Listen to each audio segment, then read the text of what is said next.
Bonsoir, bienvenue dans quelle boule magalelo kimia uwe na mabota na bino quelle boule yango ebandi.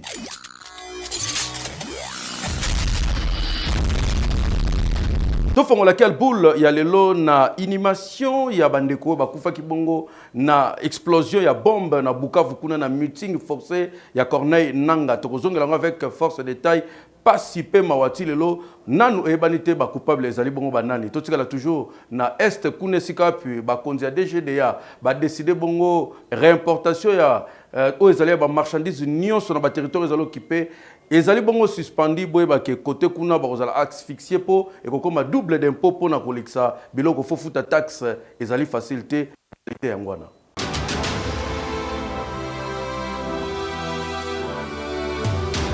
C'est le communiqué, il y a DGDA, il y a Beni. Oh, Yezalaki Bongo signé le 28 février 2025. Na directeur provincial Paul Kayembengindu. Oh, Yezali Kotali Sake. Ba marchandise nyoso. Oh, Yekouta. Na Goma ville, na Goma aéro, na Bunagana, pe na Ishasha. Ezali Bongo désormais considéré local la nouvelle importation. Et kozala bongo traité na structure ya ba texte légaux pe ya réglementation o yezali bongo ko régir douane bongo lomeso mwene ekei rencontre ya ba opposant mibale Jean-Marc Kabunda na Martin Fayulu basololi nini awa ko côté kuna mokonza mboka tandi loboko na pona ko senga gouvernement union nationale esengeli bana mboka nyonso basanga na pona ko faire face na ennemi tozotalela tozozimele.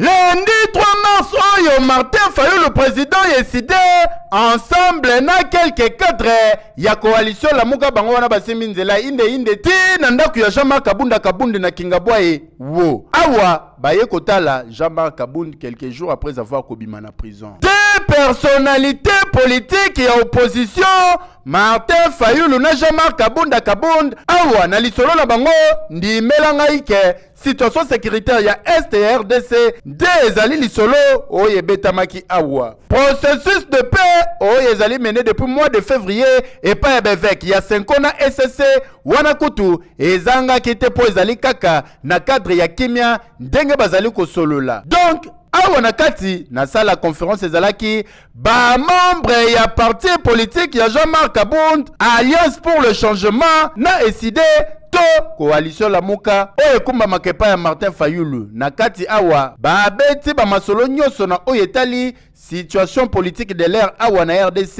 et puis awa elakisi déjà que premier pas ezali ko salema pour constituer force politique moko entre ba personnalité politique au mibale na ba formation politique na bango oye lengi kolakisa ke na politique ba alliance salemaka e kabonaka pe panzanaka donc ennemi ya lelo muninga ya lobby yango yo tomoni déjà et pas ya Jean-Marc Kabunda na Martin Fayulu mais pour les restes affaire etikali à suivre tozotalela tozozimele keyo. Oui, campagne de sensibilisation pour la lutte contre la corruption. Premier ministre Ndé Asalaki lancement na yango ezali initiative Oyo. IGF Gilles Alingeta zui pour na koluka kolandela misolo ya mboka.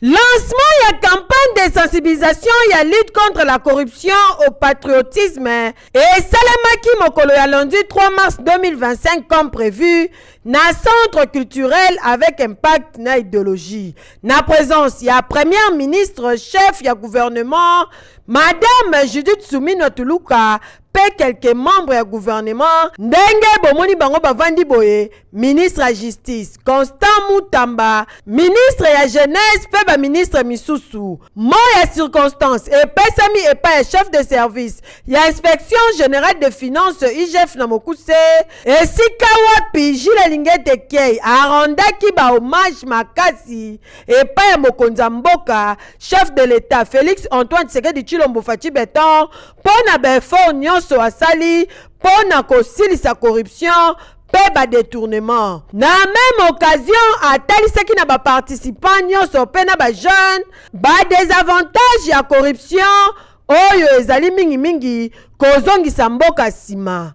Je voudrais tout d'abord m'acquitter d'un agréable devoir, celui de rendre un vibrant hommage à son Excellence, Monsieur le Président de la République, chef de l'État, pour avoir accepté l'organisation de la campagne nationale de sensibilisation de la jeunesse congolaise à la lutte contre la corruption et au patriotisme. Un patriote ne trahit jamais son pays. Un patriote ne détourne jamais les biens collectifs pour lui-même. L'accès au poste de direction des entités publiques doit être considéré comme une responsabilité qui appelle au résultat et non une occasion de s'enrichir. Un corrompu, un détourneur des deniers publics est un ennemi de la patrie.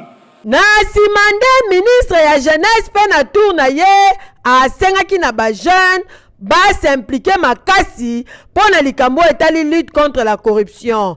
Na tour na ye pe ministre ya justice mwana mboka Constant Mutamba ye alobelaki mingi ba mesure oyo ya kokanga bato nyonso bazali ko se livrer na ba mauvaise pratique wana. Sima na yango lancement proprement dit esalemi epai ya premier ministre esika Pierre Maloba pona kopesa go ya activité oyo esika asaluaki makasi son excellence monsieur le président Félix Antoine Tshisekedi Tshilombo Fachi Beton et surtout pona organisation ya campagne oyo abendi ba jeune matoi pe asengi na bango ba s'engager makasi pona kotelemela la corruption pona bonne gouvernance ya mboka boyende ezalaka Eki! Liputa le 8 mars pour ba maman yango yo présenté na ministère ya genre et famille.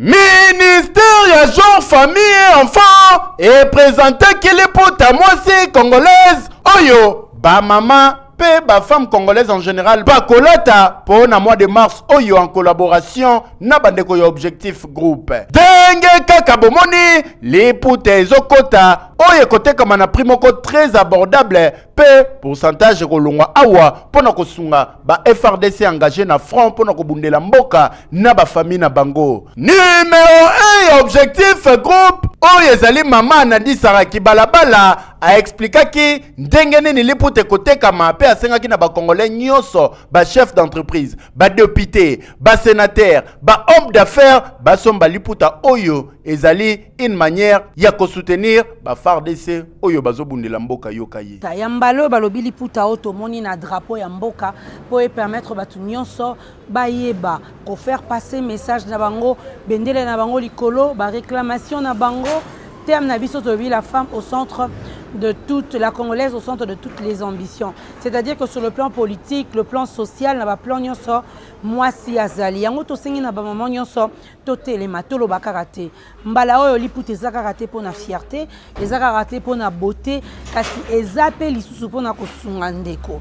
Par panne $1 eza remis na ba famille na biso oyo ya ba FRDC ba biko kuya na ngambu ya est et kozala na ngelo komoko transparente, c'est-à-dire que ndeko nyonso asombi à partir ya 10 pannes to remercier na ba voix na biso ya communication to sengi na ba député nyonso to sengi na ba nyonso ba leader d'opinion bayeba na kosunga biso bayeba na koya pona kosala basha nango basha ezaka na bisika mibale basha ezali na objectif à groupe pesa na immeuble Shell na 5e niveau na boulevard du 30 juin topé lisusu oye na immeuble c'est moi na ministère ya genre famille et enfants.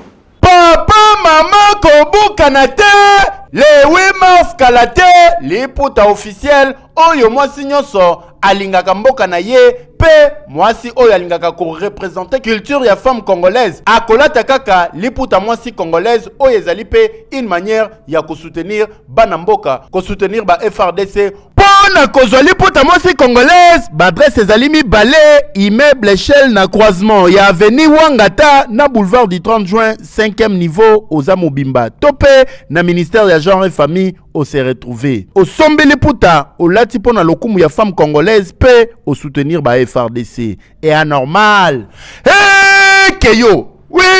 Gouverneur Crispin Mukendi oazali kokumbela masolo bongo na province ya Kasai kuna bonzimelanga a lancé bongo ba travaux ya déviation ya route nationale numéro 1 neska bozaki na biso botala mais population bazaki na soko makasi balobi boyende zalaka misala gouverneur azolandela vision mokonza mboka.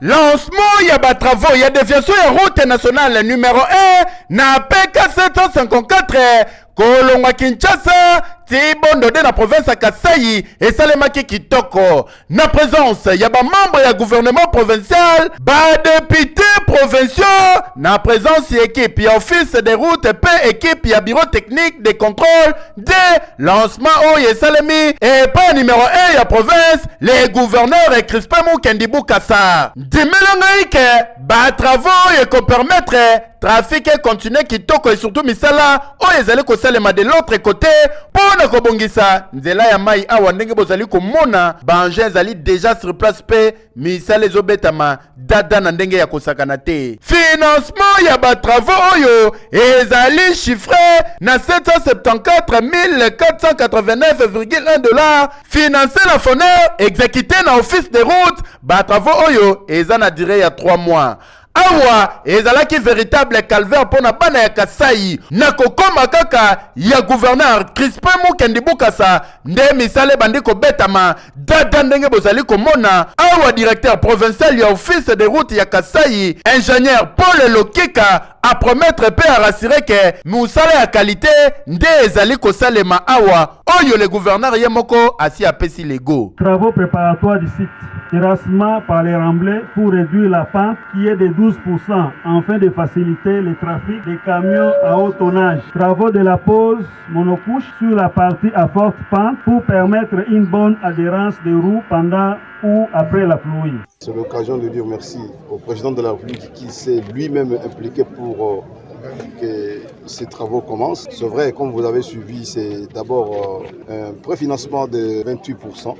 Nous allons pousser pour qu'on donne totalement le financement afin de permettre à l'office de route de mener à temps réel les travaux.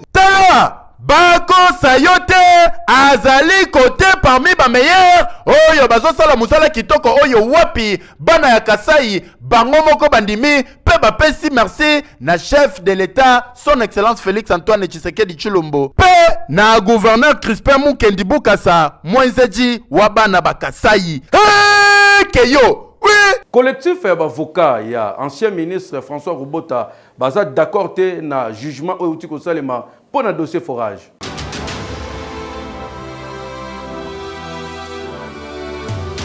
État de toi mokonzi ya mboka Félix Antoine Tshisekedi Tshilombo azali kopone ezali bongo justice équitable na moto nyonso esengeli koyeba ke dossier ya affaire forage ezali kokoba se kokoba kobota ba réaction de part et d'autre après dénonciation yo ba ONG belé ya lutte contre corruption basalaki bondi melangai ke cette fois-ci ezali bongo tout ya collectif ya bavocat ya monsieur François Roubota Masumbuko oyo bazali d'accord ata mukete na dernier arrêt rendu par cour de cassation et sika ba condamné client na bango à 3 ans de travaux forcés pour conflit d'intérêt et tentative de détournement. Et sika professeur maître Raphaël Atalisi que cour de cassation et violé droit de défense basengi réparation seulement yo communication. Le droit doit être au service de la vérité et non des incorrections et autres inexactitudes. D'avoir violé les droits de la défense, d'avoir condamné quelqu'un sur des infractions à propos desquelles il n'a pas été entendu. Ce sont des faits balancés en l'air, parce que dire qu'il y a eu tentative de détournement pour un ministre sectoriel qui ne fait qu'écrire des lettres à son collègue de finances pour paiement de quelqu'un qui a conclu régulièrement son marché, on ne voit pas en quoi cela deviendrait une tentative de détournement. Qu'il existe certainement des mécanismes disponibles qui pourront permettre à la justice congolaise de procéder à la rectification nécessaire. En tout cas, collectif ya bavoka ya M. François Rubota balingi bamona clair pour justice et sengeli ezala équitable pour na moto nyonso et surtout que yangonde etombolaka mboka kasi ti sikoyo bazali kolela réparation esalema pona dossier ya client na bango awe sali boye totana noa keyo oui.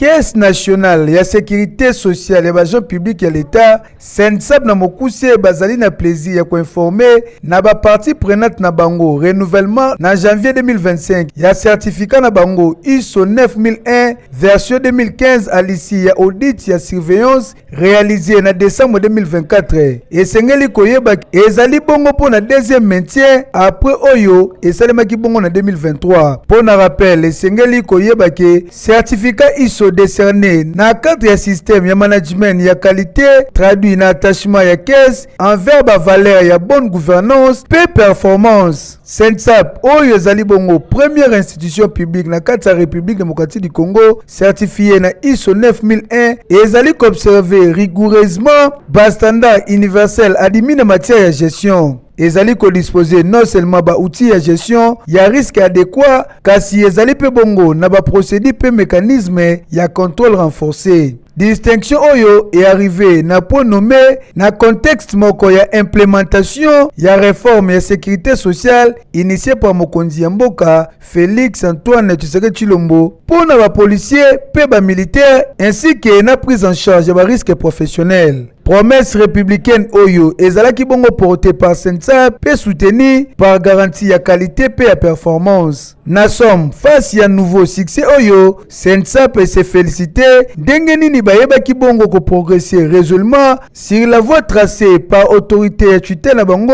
oyo ezali bongo vice-premier ministre ministre de la fonction publique Jean-Pierre Liaou. Fait à Kinshasa le 3 mars 2025, communiqué Zalibongo signé par M. Mata Junior. Ba personne vivant avec handicap pour na bango Dersi Masena ou rien. Ba sengi na mokonza mboka atala kana epo yenda koza la ministre bien pour na bango po yende alandelaka vraiment pasi pe ba souci na bango.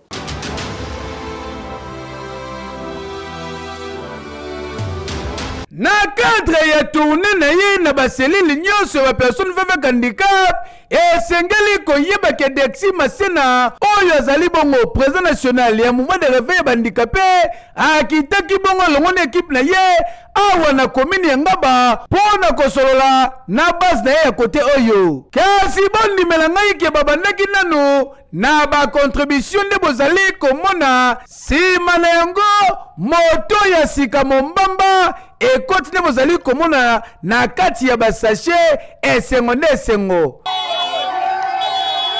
apesi bango na casque na plaque s'il vous plaît pour na ko permettre na bango basalaka ba déplacement kitoko bokanisi esili na même occasion babengaki bongo quelques personnes avec handicap oyo bazali ba chômeur pona kofuta bango salaire bino moko boyebi ndenge nini bandikape na Congo bazali kosufri na ndenge kosakana te mutu na mutu aleki na tour na ye azwi mbongo a remplir bulletin de paye avec pax d'idéologie yo communication likambo ya réveil ezalaki ndoto lelo ekomi réalité bakomi kofuta biso toyaki na réveil tomona oyo kwa bavanti mais lelo tokomi batravailler na réveil lelo mpe na zimbongo bandikape baza kaka babola te handicapé aza kaka mutu asengaka te kasi président na biso Masena azwi initiative ya kolongola biso na via koloba kaka tozalaka na makoki toza babola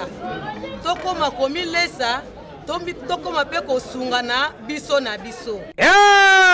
bandikape ya Congo balobi Dersi Masena lekaka bango na tina po yende akoma Moïse sauveur pe mosungi na bango po grâce na ye bazwa mapangu lelo bazwi ba moto misusu pe bazwa ba fond de commerce donc bolamu na ye eleki ebele yango bazali kosenga na mokonzi ya mboka na gouvernement ya union nationale Dexi Masena azala ministre ya bandikape po yende ayebi ba besoin na bango et normal que yo. Oui. Messe monene ya commémoration selema ki pona patriarche Nzondomio. Bonzi melangai organisé na petit-fils na honorable Alfred Nzondomio mo azalaki wana bakanisi mbolamu makamonyo so malamu asala pona bango. «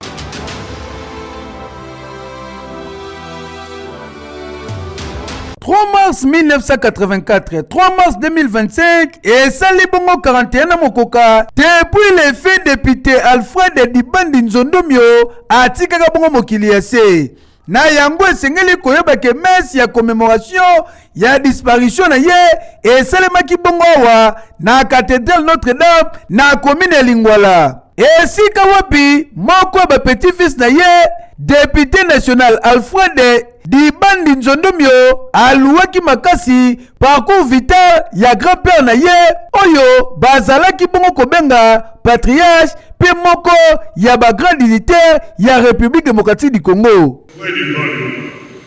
Alfred Nzondomio a docteur 10 ans après la disparition, les petits Rwandais portaient à sa tête un président criminel et barbare qui s'est même permis d'agresser les grands aïeux, pays du léopard qui a repris le nom des Républiques démocratiques du Congo. Actuellement, le régime royal du Rwanda occupe une partie de ton territoire que vous et tous les pères de l'indépendance nous ont légués à cause des richesses que Dieu nous a données. Derrière son commandant suprême, son Excellence Félix Antoine Tshisekedi Tshilombo, et va gagner cette guerre injuste que lui impose le Rwanda et ses supplétifs en préservant ses acquis démocratiques et institutionnels. Kasi na même occasion sengeli koyeba ke asengaki bongo unité pe solitude ya bali oyo ezali bongo kosangisa bakongole nyonso subanye ya mokonzi ya mboka Félix Antoine Tshisekedi Tshilombo oyo ezali bongo commandant suprême ya ba forces armées ya République démocratique du Congo. En tout cas, boyende zalaka nyonso oyo elakisi ke patriarche Nzondomio atikala bongo gravé na mémoire ya bana pe bakoko na ye. Talatina le député Alfred Dibandi Nzondomio oyo azali bongo petit-fils na ye organisaki cérémonie ya commémoration ya disparition ya patriarche na bango po asimaka bongo ba fonction ndenge na ndenge na kati ya mboka na biso. Et normal, molimo na ye epe manakimia. Que you. Oui. Jafar a lu lelo soro liko somba otonga fenêtre nyonso ba porte kende kuna biloko na bonza ya qualité.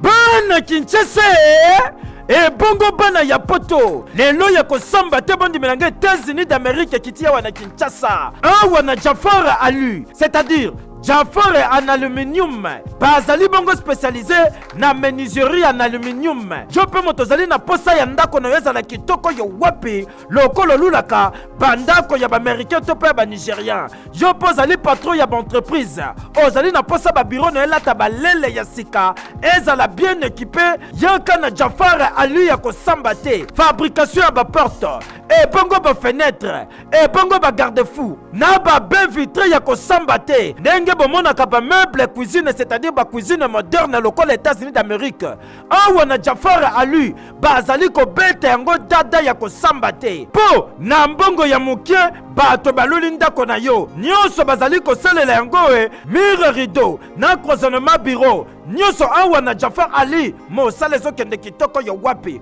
bana Congo bana poto États-Unis ekiti na kati ya Kinshasa.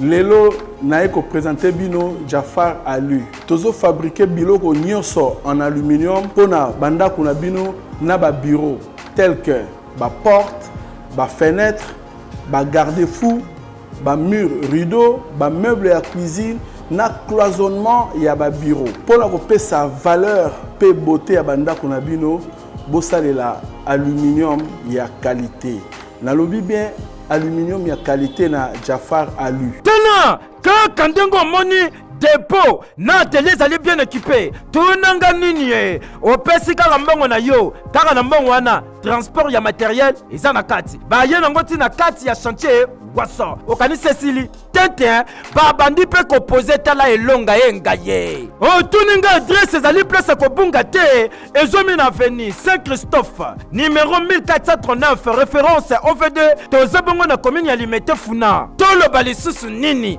jaboye biso nyonso toweli na Jafar Ali pour que bandako na biso ezala bien équipé heke yo.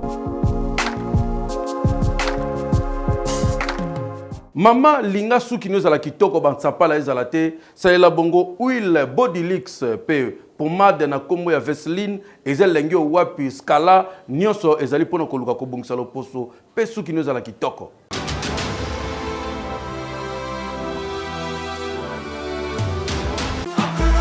Mes copines, moi les soins.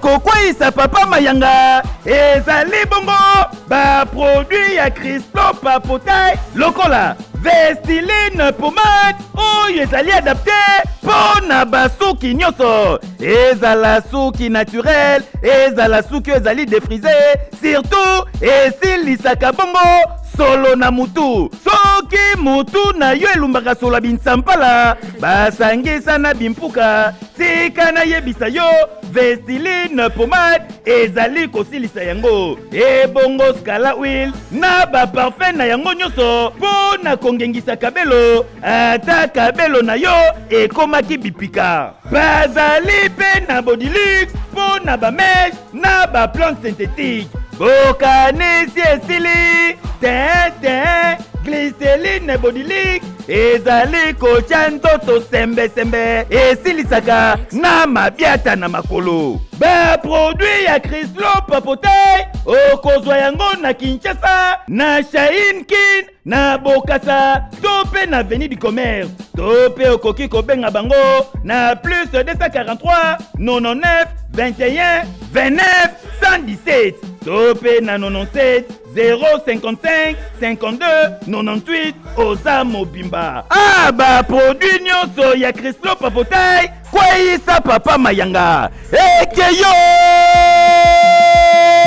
oui nzambe na ngai basi bonzenga mbule beti lelo na tango na Kinshasa boyebi kaka après la pluie na Kinshasa ezaka lebota te ane baminele baloba ayo ezaka milona milelo.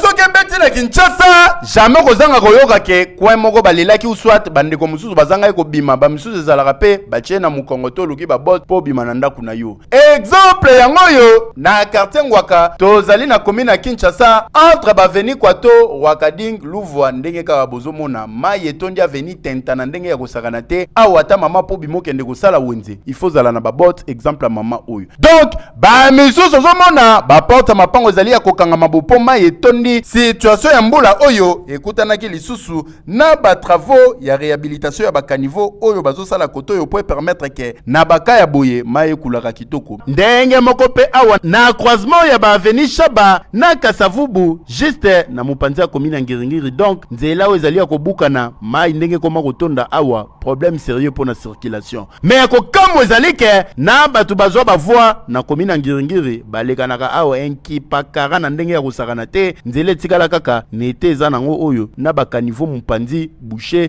kote ope nzela ya kobukana imaginer awa mutu nyonso avant ya kobima na ndako système kaka ya vizolongo kengidila il faut yeba nzela nini kobimela nzela nini kocha lokolo po bima okomata na coin ozwa moto ovake na ba makambu na yo na ba occupation na yo kwa se kaboli ngenge na Kasavu eza pasi na mawa utala bena ndenge libulu ezokende souffrance ba chauffeur baoleka na pasi bata moto mais omona ndaku ya honorable ezali a pembe na libulu amis makutani alors ayaka mpe alekaka awa mais amona libulu oyo abazela yango solution te problème mosusu na mboka ezaka manque ya volonté na manque ya mour po libulu oyo ekolia biso mbongo ebele te ubie ekolia biso jour ebele te même honorable edi yele aleka mpe nzela oyo aza mpe na badelege na baleka mpe mais libulu oyo tozocomprendre te ezokóma kaka se kokóma libulu toyebi te mai ndenge ezotona na baveni boye retour ntina mapangu bien te ebele lelo na Kinshasa balali nzala bachome likolo ya mbula e anormal te keyo oui beta winner na 500 fois ya pamba.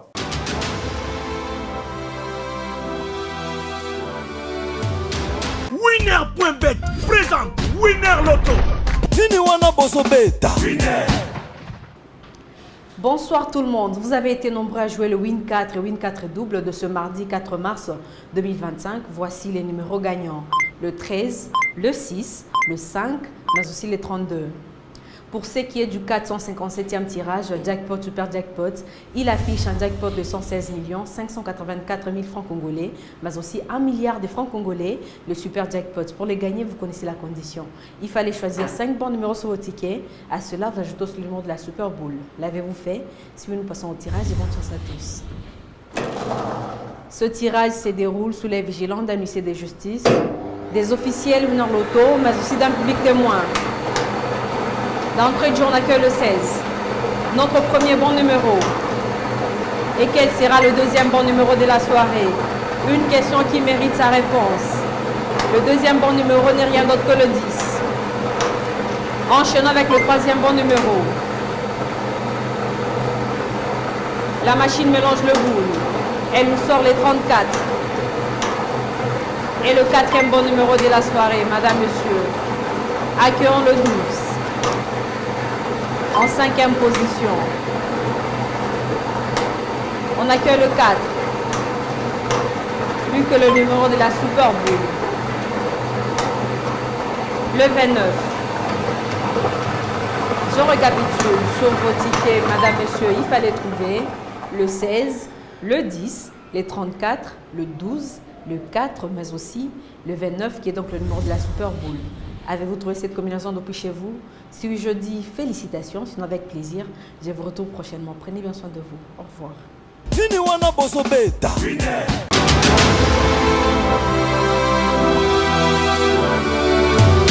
Famille Malabuna, évêque Malabuna Mabele, maman Pasi Malabuna, maman Chimène Malabuna, bazali na mawa ya koyebisa na baninga pe bayebani na bango liwa ya mama na bango na kombo ya Faustine Kumena oyo akufaki mokolo ya vendredi 28 février na maladie ya tango mokuse.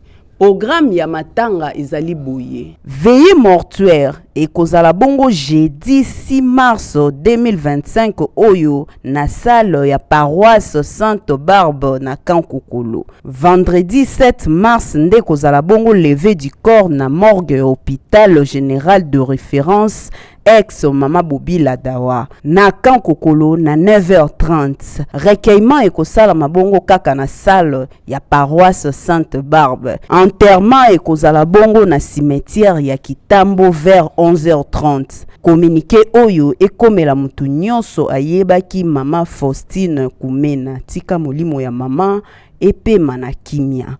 Communiqué signé Hélène Akendi. Na commune ya Selemba pasi pe mawa basali ndeko opération mais bazala matériel malonga te mbelinde tia boudin donc mbeli ya cousine bakateli nzoto malheureusement ndeko ngwa kufi. La police capitaine Mboso kitikuna na ngeba na commune ya Selemba bakangi bango batu mususu tula musi ya zaza surtout ba infirmier Sotemir ningo komone la Congo makambo etali santé il faut ministre atala kayango malamu.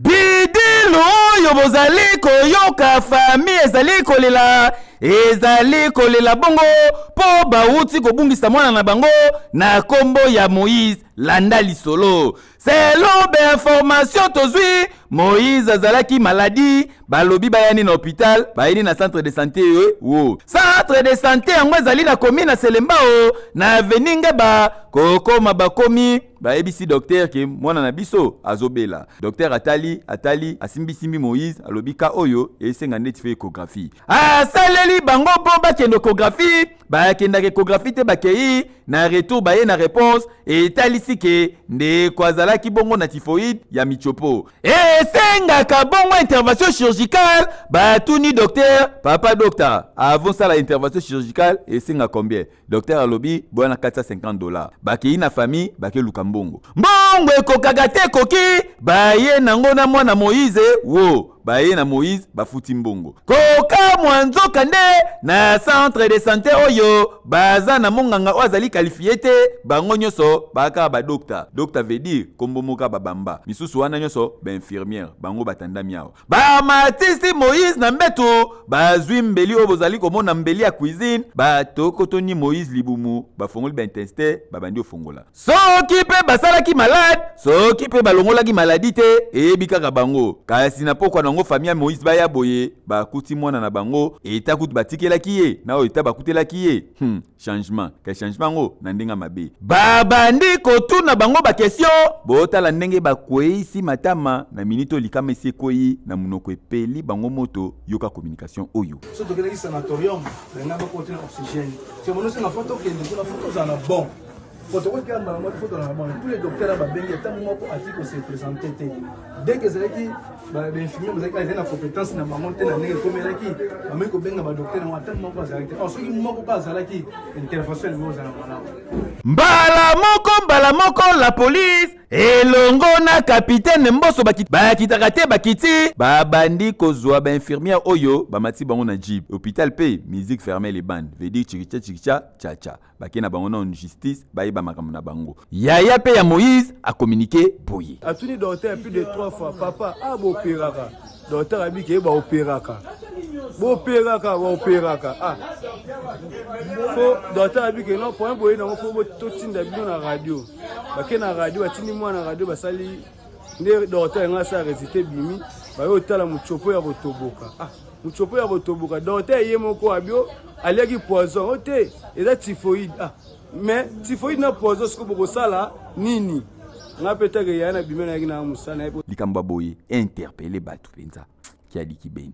Okay. Page rose na quelle boule Magali. L'autre cas te souhaiter excellent anniversaire na Valérie Mala maman na Clover Kimberly balobi que du bien que du bonheur na yo de la part ya Teke Ronsala o souhaiter yo joyeux anniversaire Valérie Mala balobi lelo ko ina mabe na France champagne ko zala bongo disponible pour na montenir sali ko melapo maman na Clover zali ko célébrer anniversaire na ye ngai pe na tombeli yo que du bien que du bonheur Valérie Mala.